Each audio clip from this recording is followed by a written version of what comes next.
can't forget about a specific Instagram reel but lost it and really want to find it? I'll show you several ways how you can do this. So let's open up the Instagram and click on the video icon on the bottom to open Reels. Let's say I really liked this reel with foxes, but I just scrolled down the list like that and moved back to my home screen.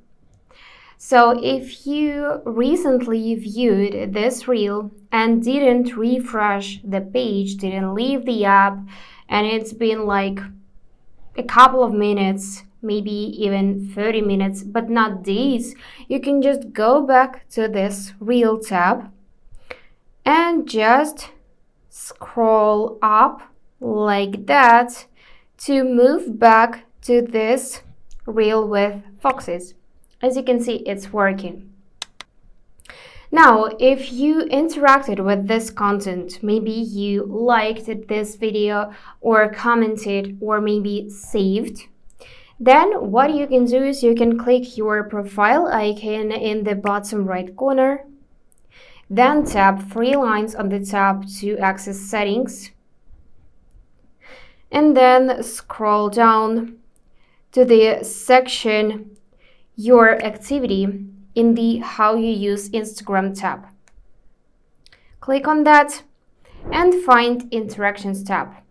Here, select likes, comments, reposts, and so on. I'm going to select likes. And then I should see all of my liked content. By the way, you can just group it by categories. So just take a look at the top, swipe left, click all content types, and switch to Reels if you want to find specific reel. And these are all of the reels I liked. So just go through the list and find that specific reel. So it is really important that you like, comments, or save the content if you would like it back in the future, if you want to find it back in the future. Because unfortunately, there is no option how you can find the content you just viewed but not interacted with. And that's it. Subscribe for more useful tips.